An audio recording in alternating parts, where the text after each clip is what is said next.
Andrew McCART, IFL TV, in association with MTK Global. I'm here with Bryant Jennings. How you going, man? Yeah, one of the biggest heavyweights in the world. Yeah. Just now, you're obviously not fighting on Saturday night, but you're here as a spectator. Yeah.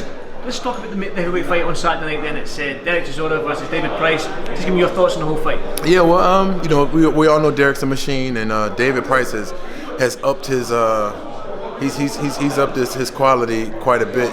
From taking these devastating losses in the beginning of his career or earlier in his career. He did a good job against the White Rhino his last fight. He showed some great techniques. He showed some discipline. And coming out Saturday night, he would need to instill a lot of that discipline because now you have a more dog of a fighter. In Derek Chisora, that's going to be bringing a lot more pressure than the White Rhino would be bringing. A lot more power, a lot more. Whatever, a lot more dog, and he's going to have to maintain that discipline and, keeping his techniques good. But, I'm Team Chisora. You already know what it is. So there's no point asking you for a prediction then? Yeah, there's no point asking me for a prediction because I'm going to press you for one. I would say Derek. I would say Derek by knockout and maybe like the ninth round. That's a biased opinion, though. So we're just gonna speak on that right now. But yeah, it's I'm Team Chisora. I wish both the guys luck and safety. But that's how I go.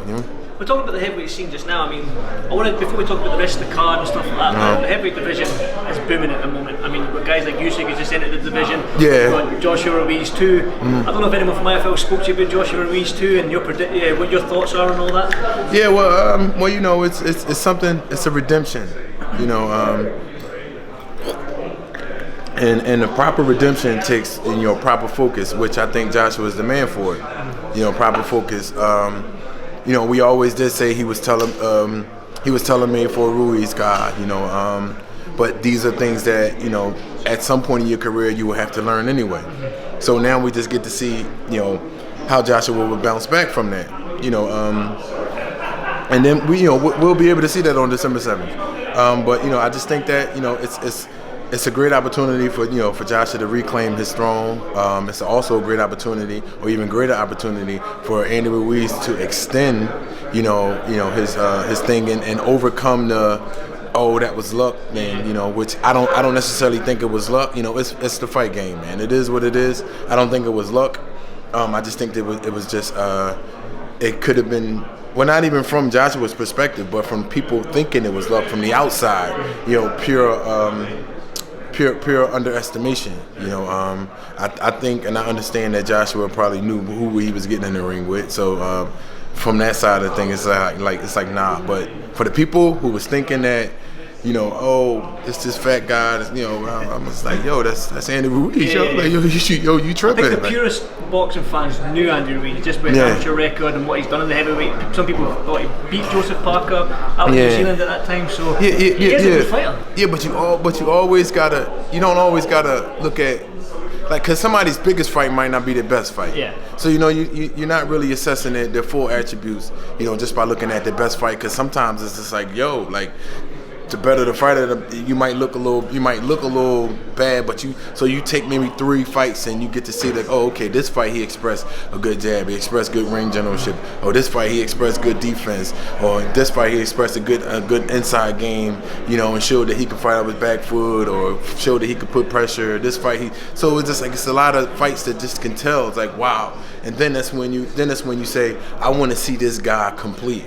I want to see this guy complete. And that was one of the things that I always wish that, that I still wish that I can pretty much put on a complete fight, because I'm always fighting certain, different types of fighters and different types of styles and different things like that. But this interview is not about me. It's about, what we asked about. But, but it is what it is. December 7th. This interview is about I know. Yeah, I know. But, sometimes you get into the motion and just be like, all right, well, it's just like I want the winner of Ruiz-Joshua. Well, yeah, for sure. We already know that. So there's certain things that's like I don't think people. I don't think people should really just like look past certain stuff like that. It's like, yeah, of course, it's a business. You know my number. Give me a call. I'm in the UK. I'm here. Yeah. I'm in the UK. I'm here. But no, it's but for now, play my role, play my part, do my thing. And I'm just living life on a whole different scale. I'm creating this balance. We got the Game Changers right now. It's on Netflix. It's a plant-based documentary showing you all the ups and the downs and the ins and outs of the whole plant-based lifestyle. Yeah, I'm vegan. Been vegan for 5 years, vegetarian for 7 years. It's a good experience, great experience. See, I dip in and out. Like, I want to be vegan one day, and I'm like, the lifestyle's too hard. Yeah, well, you're not the only one that dip in and out, because you got some people that claim vegan, got vegan stamped on their Instagram, but they dip in and out. You know what I mean? Yeah, I dip in and out. I dip in and out. So you're a dipper, huh? I am a dipper. I'll have some eggs and I'll have some cheese. I'm like, damn. I'm veggie this week, and I go, there's some chicken. Then I'm gonna have some chicken. But you know what I mean? It's all just this is long. It's a lifestyle, isn't it? It's definitely a lifestyle, but just as long as you're aware of what you're putting in your body and stuff like that. So, Game Changers on Netflix right now. You heard it here. Definitely on Netflix right now. Game Changers. Go watch that. I'm gonna watch it because I want to move this lifestyle. Yeah, for sure. It's very informative, and it's using a lot of elite athletes that are that have adopted the plant-based diet, and we're sharing experiences and things like that, and just letting them know what the plant-based diet does, and then there's scientific things that that prove certain things, and there's a lot of information in there. It's pretty good. Definitely, I'll definitely check that out. I think everyone watching IFL should do it as well. Yeah. Quickly back to the boxing as well. Your last fight out against Joyce. Joyce. Yeah.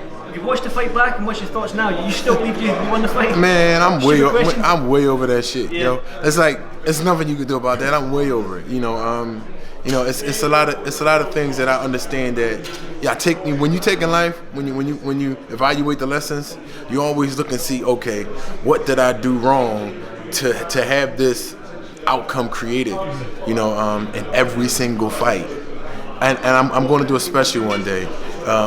That's going to be like at the end, but every single fight I've ever lost, I know exactly why I lost it. Where you went wrong. I know exactly where I went wrong at, what day I went wrong at. For sure. I know exactly why. I don't push the blame on any individual, but I know exactly why. And I know if I should have taken that, or if I should have did this, or what I should have done when I did that. And but the whole Joyce fight, that shit is over with. I know. Talking about that. Yeah, I know, but it's just like I don't like to revisit things that I'm still maybe dealing with. You said you want to go back and see where you went wrong. You know why you went wrong in that fight. Right. We call Joyce the juggernaut because he's just one of them guys that keeps coming forward. But you hit him with a body shot and you hurt him. Do you believe if you continued going to the body a bit more? Well, yeah, I tried, and okay, we're gonna dwell on that for a little bit. So I tried, but his arm was this like is the content I need. Yeah. Okay. So his arm did go down to his hip. When he would block when he would block the body punches. So if he would move his arm, once I go for it, then now all of a sudden it's hitting his cup, and the ref talking about some, low blow, bring him up, and I'm like, man, this dude's hunching like crazy, but it's just like damn, I'm trying to get around there, but I think that was just a matter of, me just not stepping on the gas, and me just being kind of like hard-headed with the fact that, I got good defense. I could be in the pocket. I can take it. I can block that, because a lot of the shots, were blocked. And my trainer always tell me, a lot of other people always tell me and say, look, don't just block the shot, make them miss completely. And it's like, that's what you're used to doing. You see the shots coming and hitting you. So but it's like that's what you're used to doing. You're used to making people miss wildly, and it's just like stop just catching. Like, I can catch, but just like get out of the way. Stop trying to prove that you're raw. Get back into your fighting. But I just think that a lot of times, during certain times in my career when I took the advice of the favorites or the fans or majority, and they say, oh, this fight's boring because he run or he uses legs and this, but at the end of the day, I can always revert back to my trainer, my first trainer, Fred Jenkins, when it was just bye, do what you do. It's just like I got out of that.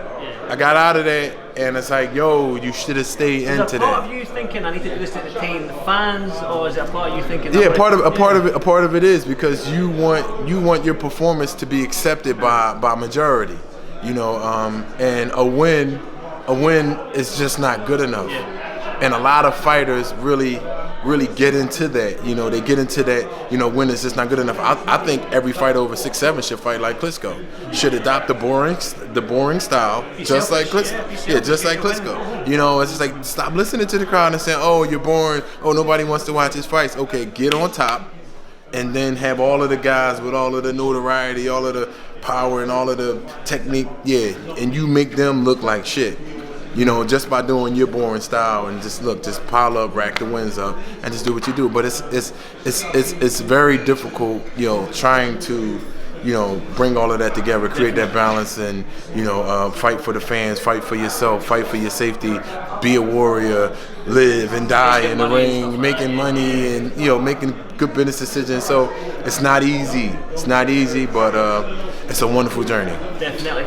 Well, what's next for you then? I mean, there's loads of British heavyweights here. There's Daniel Dubois. There's loads of great heavyweights in the UK. Are you looking to stay around and get another fight here? Are you going back stateside? Yeah, well, you know, I see I grabbed my water. Yeah. You're staying on it? I'm staying on it. I might grab one of them. But honestly, I'm not really. I don't know. I mean, we do have a new game, and it's just crazy because this is where I was, you know. At that point in my career, I was a new guy.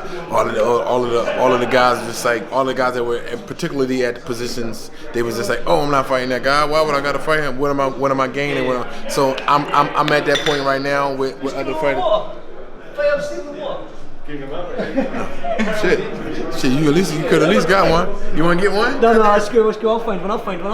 Well, no, I can make sure he give you one. And he swap one for the sparkling. That's all good. All right, damn. Because I mean, I'll go run down on him right now. You don't move, no champ. You don't move. I'll do the walking. Man. Don't worry about that. So it's like the younger fighters, you know. You know, that's just the game, and I have to accept that part of the game, but still I have to implement and I have to force what I want. You know, and if it's not what I want, then my ass would be gone. You know what I mean? Bye, see you later. You know, but it's a very difficult game. It's a very tough game, and you know, I mean, I'm ready for it, but you know, that whole thing, I'm changing, I'm merging. You know, so. But it's still a warrior inside of me, for sure. Definitely. Still a warrior inside of me. You're from Philadelphia. That's one city I would love to go and visit in the States. The Philadelphia's got that sort of tag where everyone's hard. Everyone can fight. Everyone's got that attitude about them. You know. It's losing. We're losing respect though. We're losing respect from the fucking Philly fans, and this could be a whole different section. I know Philly fans are rough. This could be a whole different section of your interview, right? Mm-hmm. So we're losing the respect from the Philly fans because now the Philly fans definitely aren't really coming out to fights. You know, shout out. Huge sports fans in Philly, are they not? Yes, they're huge sports fans, but for some reason they're not coming out to the doggone fights. This is like, shout out to Russell Peltz for putting on good fights, you know, for years, you know, way before I was born, you know, for years, you know, and shout out to a lot of other people that, you know, that play that part when fights come to Philadelphia. But it's just like, yo, fans, come on, like, I guess boxing is not really an attraction to them. Boxing is not really an attraction to people, period, the majority, because what they want to see celebrities. I bet if you take two celebrities, non-fighters, they're not fighters at all. You take two celebrities and put them in the Wells Fargo Center, which is a 20,000 seat capacity. You put them in, and I bet they sell maybe 15,000 people. But it's like, yo, these motherfuckers don't even fight. But you got 20,000. You get 20,000 people that's coming out to see people who don't box versus, you know, you bring in the Better Be fight to Broad Street, and it's not selling out the Leah Center. Fuck, like, I mean, you get Bryant Jennings and Jesse Hart on the same card at the Leah Center inside of our own hood, and you mean to tell me we can't sell 15,000, 20,000 tickets? Are you fucking kidding me? And it's just like, okay, but if we had after parties, if we did this, we go to Miami, we go here, we could do this, you know, people all swarmed and all around, bottles popping and all that shit like that. But it's just like, yo, like, we need all of y'all in these damn seats when it comes, because if we bring the attention if we bring the fans back to Philadelphia, because we have the fighters, we have the content, we have the fighters, Danny Garcia, Julian Williams, Tevin Farmer, Jesse Hart, Gabe Rosado, we got a lot of, we got a lot of talent. And I stopped naming because if I forget people, I don't want to get bashed. My bad, y'all. But we need to bring. Here's a question for you then, right? BY. Eddie, we've seen what Eddie Hearn's doing over in stateside. Yeah. Like he could sort of like build in Philly and do that sort of thing. No, he don't. He don't have that type of power over. Now he has power. Not saying that even he has or he doesn't have power, but he don't have that type of power over the urban community and what the fuck they want to think that they want to attend to, what type of events they want to come to. Russell don't even have the power over the urban community. The urban community don't even have power over the urban community. It's just like, yo, you might need to tell Meek or you might need to tell Uzi, Lil Uzi, you know, they're rappers you might need to tell them to say, yo, I'm gonna be here. Everybody come here, and it's just like, damn. So we might need to do a little more cross marketing, though, for sure. But I just think the people are mainly followers anyway. Majority of the people only wanted to come to Floyd fights, not to assess his fights, not to sit down and critique his fights or to be amazed at his fights, but just to see all the other stars and all that shit coming. Yeah. So that's kind of like what we're dealing with in Philly. But we really Vegas has got that attraction, though, isn't it? But Vegas has the attraction, but it's the attraction of what happens after the fight and what goes on during the fight. Nobody's really paying attention to the fight, saying, "Oh, that's a good fight." It's just like, damn. But if we can get, I mean, you got good Eagles fans, good Sixers fans, they go out there. But boxing, it's dying, and we need to bring it back. Oh, well said. Well, finally, before I let you go, the main event on Saturday night is Josh Taylor versus Regis Prograis. Right. Regis is American. Yeah. I'm Scottish. Regis, my boy. Yeah, I'm Scottish. Josh Taylor's my boy. So we're going to have a difference of opinion maybe here. Maybe I should be unbiased, being that I'm on this side of the camera. But just give me your thoughts on the main event. Yeah. Regis is a dog, a technician. He came up from. I mean, I remember seeing him. Time goes by fast. I'm maybe gonna say like 5 years ago or whatever, and it was just like he was like a little pit bull. But it's just like, yo, he need to calm down, yo. He need to relax a little bit more. Blah blah blah. Then it was just one fight that was just like, okay. Shit. And he's shown great growth and good dude, man. Good dude. Yeah, we trained together when we were at Main Street now out in Houston. Good dude. He has a good team behind him. Good training team. And that dude, he's going to go far. Well, he's far now, but he's going to do his thing. He's definitely going to do his thing. Definitely. Well, again, BY. All right. Pleasure for doing this Fire for TV, and one day I'm going to come to Philly, bro. All right, though. When you come to Philly, hit me up. You know what I'm saying? Definitely, I will do, man. Thank you. Teach me that. Give me a vegan recipe. BY Jennings on Instagram or Twitter. You already know what it is. BY Jennings. Yeah, though. Yes, sir.